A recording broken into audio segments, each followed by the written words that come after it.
G'day and welcome back. This is the next video in my series on chess software, and in particular open source chess software, which we can compile and modify to make our own tools for analyzing and enjoying the game of chess. Now, this is the second time I've actually done this video because this one is quite complicated, even by my standards, to follow in terms of what material I'm trying to present. So just bear with me. If you're just interested in the chess side of it, there'll be a matching video which is all about just empty square chess sacrifices, which is what it is, and there's a lot of amazing games with empty square chess sacrifices in them.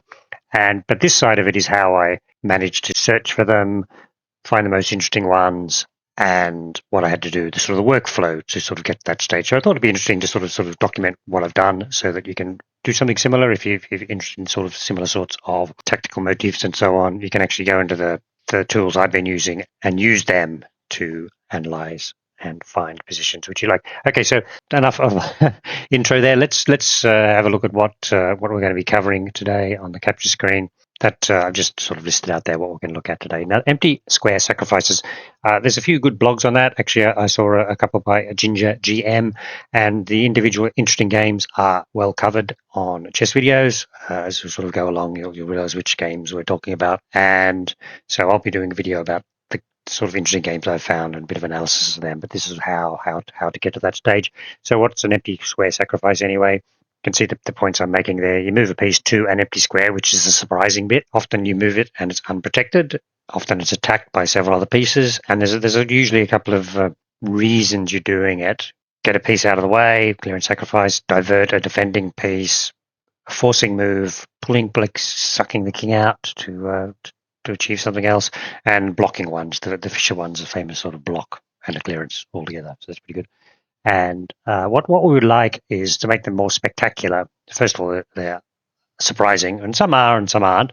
And secondly, be the only move to win, all that sort of thing, right? And some are and some aren't. That's the background. That's what we're looking at today from the software side of it.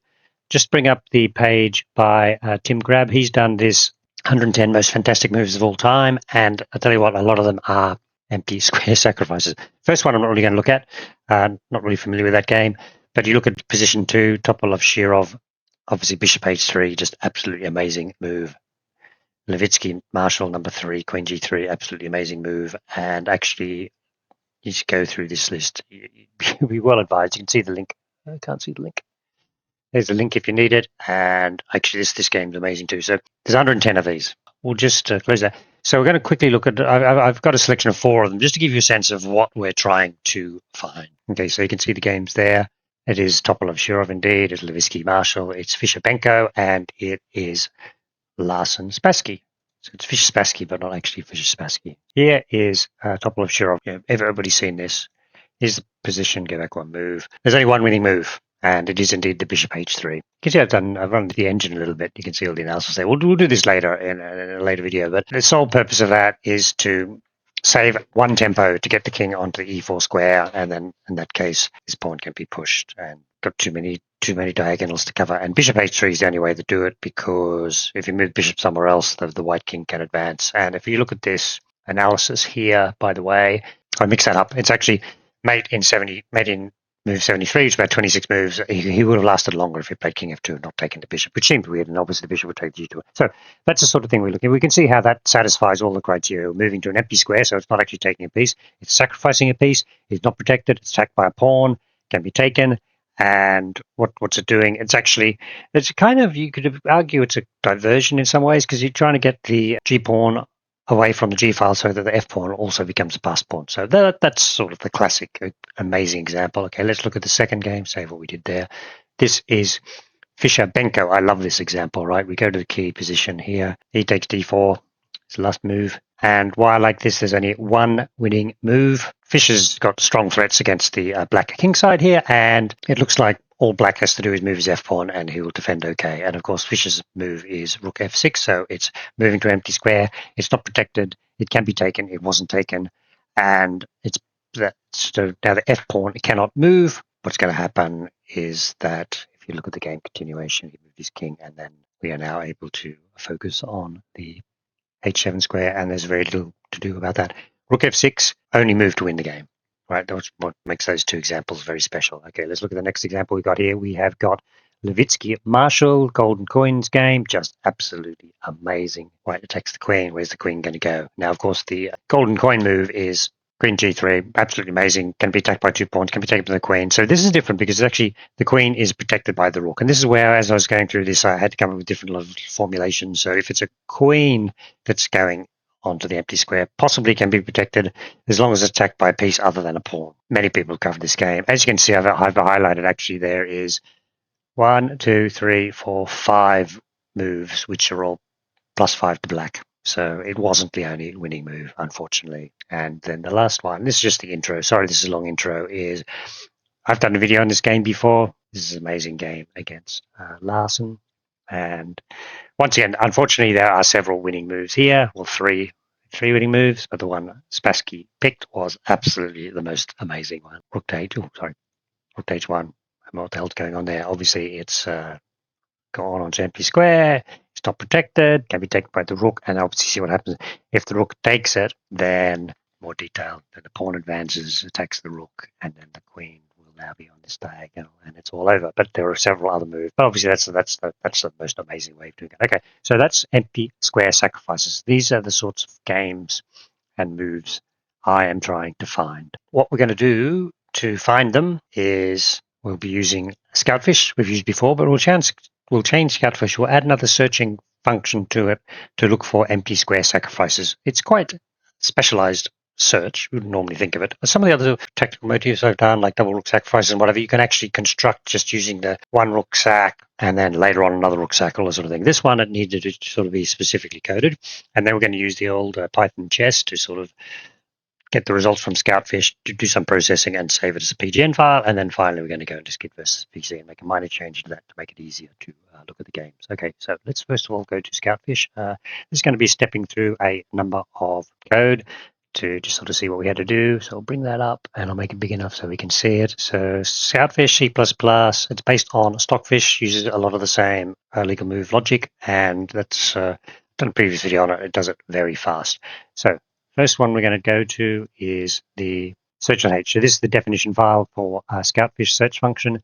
We had to add a new search name, which we can reference. This is just an enum. You can see all the rules. You can see all the different rules we've got in here. Some of them were the original ones. I think I've added these last couple. Anyway. And then you need to define the condition as well, which is a little, it's a object which the program keeps track of, and you can see it all the things it keeps in. If you're searching for moves, it has a vector, which is basically, think of Python list of the list of moves which you're looking for, and it also has a bitboard of the moves. Now, bitboard's amazing. So if you think of, you're trying to search for rook a1, for instance, right, then you can actually go through the Python list or the vector and say, is that move rook a1, is that rook a1? And it takes a lot of time when you're doing the actual search, trying to go through games very quickly. So what you do is you create a bitboard of all the moves, which will be a bitboard, 1 bit for each square of the board. And then if that move is on the bitboard, just do sort of a single CPU operation, sort of an or, an and, probably an and then you know, that move's on the board. And then you can go into more detail. So for all these combinations here, where you have a list of moves, a list of mate moves, a list of results, if it's corresponding to the board, then you also have a bitboard. So you can see what I've said is we're going to have another list of moves, which is the square. I provide the square. It's expected to find the empty square sack, and obviously can give a list of squares rather than just one square. And then I've created the bitboard for it as well, so that will find it very quickly. So that's what I had to do in the definition file. Add the list, the squares. Now then we have to go across the actual source code, which is scout.cpp, and we need to do two things here. First of all, we need to process the, just very quickly, let's have a look, yeah. So when you run Scoutfish, you provide a dictionary, basically a dictionary, Python dictionary, right? So Scoutfish needs to search for this. If it finds empty sack, create the rule and add the move to the list. Right, so let's have a look. That's processing the dictionary. Let's see if we can find that bit. We'll come back to this bit later. Okay, here we are. If an item is empty sack, and then what I actually do is I add it for white and black. I'm not color specific here. Just go through the moves. We effectively create a white version of the move and then push it onto the list, and a black version of the move and push it on the list. So that's the processing of the dictionary when you get in there, and then now we've got the rule. See the case rule move. Basically, this bit of code gets hit every move in every game. Does it satisfy? Does it not satisfy? If it doesn't satisfy, forget about it. If it does satisfy, then you add it to the list of games. So this is where it's going to get a little bit tricky past the dictionary, and now we're going to add the rule. So let's have a look at what my rule does. Rules will use bitboards a lot. Bitboards are pretty amazing things, actually. I might do a video on bitboards. I quite like them. So they're quite useful. If you didn't have 64-bit CPU registers, you would have had to invent them solely for being able to do chess bitboards. Don't know what people did on the Z80 and so on. Now, one thing I've done here, you can see this bit of code here. I've got just get the square number, the from square, and the to square, and then I've worked out the difference in the rank and the file. One of them is mod 8, the other is divided by 8. So just this actually, if I put, so an example is that if I put 7 in here, then it'll only show you long moves, long rook moves. So let's have a look at that. Actually, I'll just load it up. File, right? So this is all the moves. Just go search. I'll explain that later. So what move is about to be played here? You see, this is a sort of long move sacrifice I'm talking about. So that's why I put that sort of thing. Well, some of these longer moves can be more spectacular. And of course, if we look through here carefully, let's see if we can find it. This has Larsen-Spassky because obviously his rook h8 to rook h1 was indeed 8 moves long. That was just a little diversion. Why I put this bit of code in, I thought it'd be quite interesting to look for longer moves, might be more spectacular.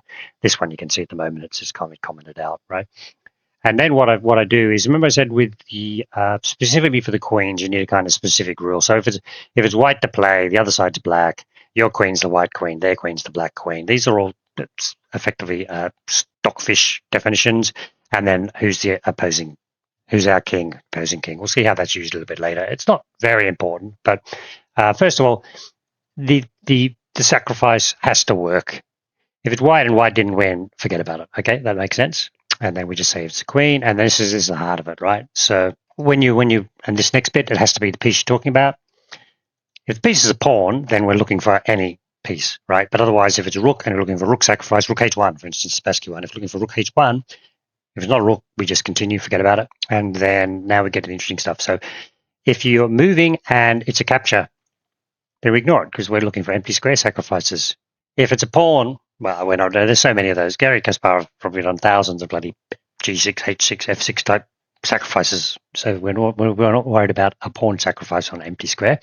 Don't worry about castling, don't worry about promotion. And then it's saying we're kind of wide, and then there must be attackers to the square. So this is the bitboard. POS is what Stockfish effectively has provided, is that a lot of bitboards within the current position, describing the current position. So these are the attackers to the square is moving to. So think of the rook h1 example from Spassky. Who are the attackers to h1? So that's that list. And then you do a bitwise and of black's pieces, or in that case, white's pieces. So the team's pieces, right? So that tells you of all the attackers, which one's the opposing color. And if there aren't any, well, that's not a sacrifice. People need to be checking the square you moved on to. Okay, that's great. And then what's the next one do? If the moving piece is a queen and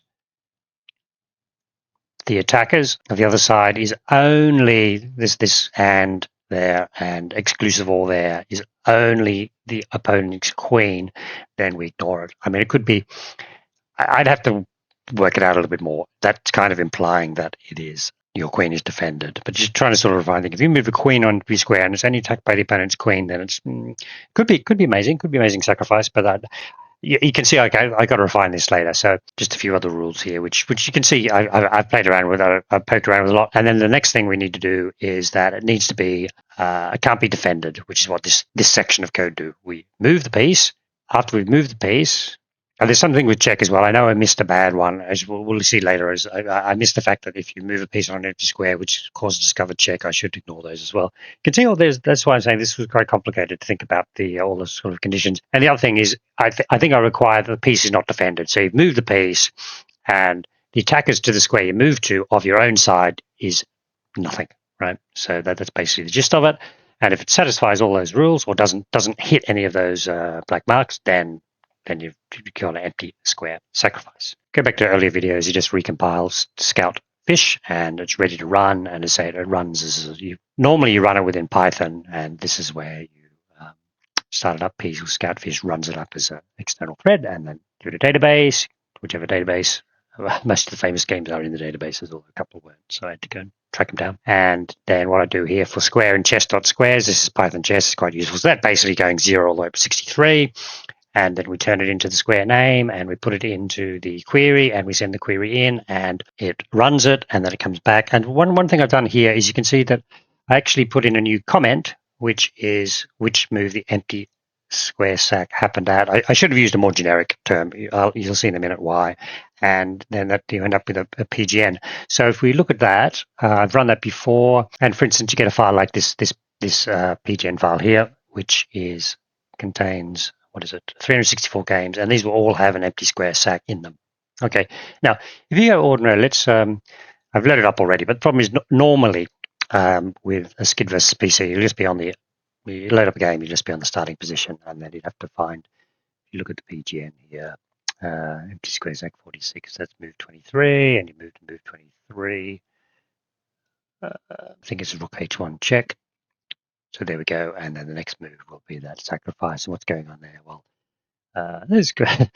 If the king moves, takes the rook, and if he goes to there, then presumably we'll just check there, and then the queen will drop. But what would be nice if we load up Scid, we do something, and it actually takes you straight to the move. And what I did there is a modification to the source code in Scid. Just have a look at that. Feed and square save Scid add search to function location. So what we're going to do now is I forgot to open up before. Okay, here's the file. We're in tk-scid.cpp. You can see that does a lot of it's sort of tk Scid. It's kind of interesting because we're using this TCL TK, whatever you call it, front end for doing the graphics, but then it's all calling all these. Actually, in this case, it's C routines underneath and do the hard work. And then what I'll do is I couldn't work out how to do it when you load up the file. What I said is let's do a board search on the opening position. So that'll go through all the game. And then after I've done that, we look for empty sac in the PGN headers. And if it's got an empty sac in PGN headers,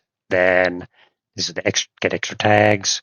And we go through them. And then if it's empty sac, then A2I, that's ASCII to integer, we get the value. And we put that in apply, and that's what filter. Filter does this function, right? So we set, when you do a filter of any sort, sometimes, like if you search for a board position, it'll give you the apply the board position, and it'll show you the board position. So I'm doing the same thing with an empty board position. If you've got empty sac in it, go to the position when the empty sac happens. So that's why when I loaded this up, when you go search, current board, search, it will do that. That's what's done. It takes you to this position. Now let's have a look. This is Mayat versus Anderson. Rook f1, and of course, well, you can see there's a very trivial sort of continuation here. It's actually made in 2, isn't it? It's nice. Oh, good, right? So you can see there's really finding things. And then now that I've done that search, as you move through the games, it's taking you to the position. You've got a rook h1 check coming up, followed by a queen h4 check, and f2 falls from the king side, and so on. So this makes it very easy. And I think I'm going to do a little bit more with this, right? First of all, it's a puzzle situation. If you didn't know it was always going to be a rook h1 type move, maybe go back a move, try and find the amazing combinations.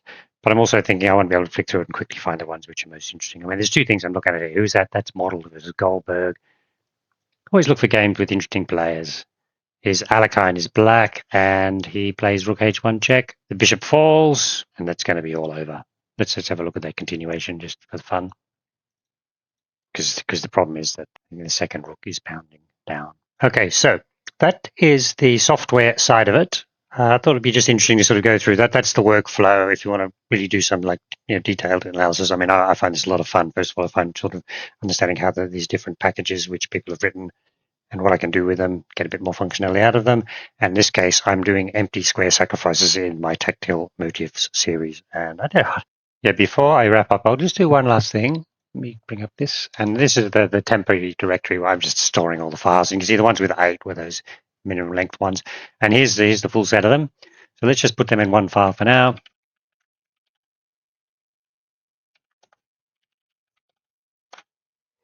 Hope that worked.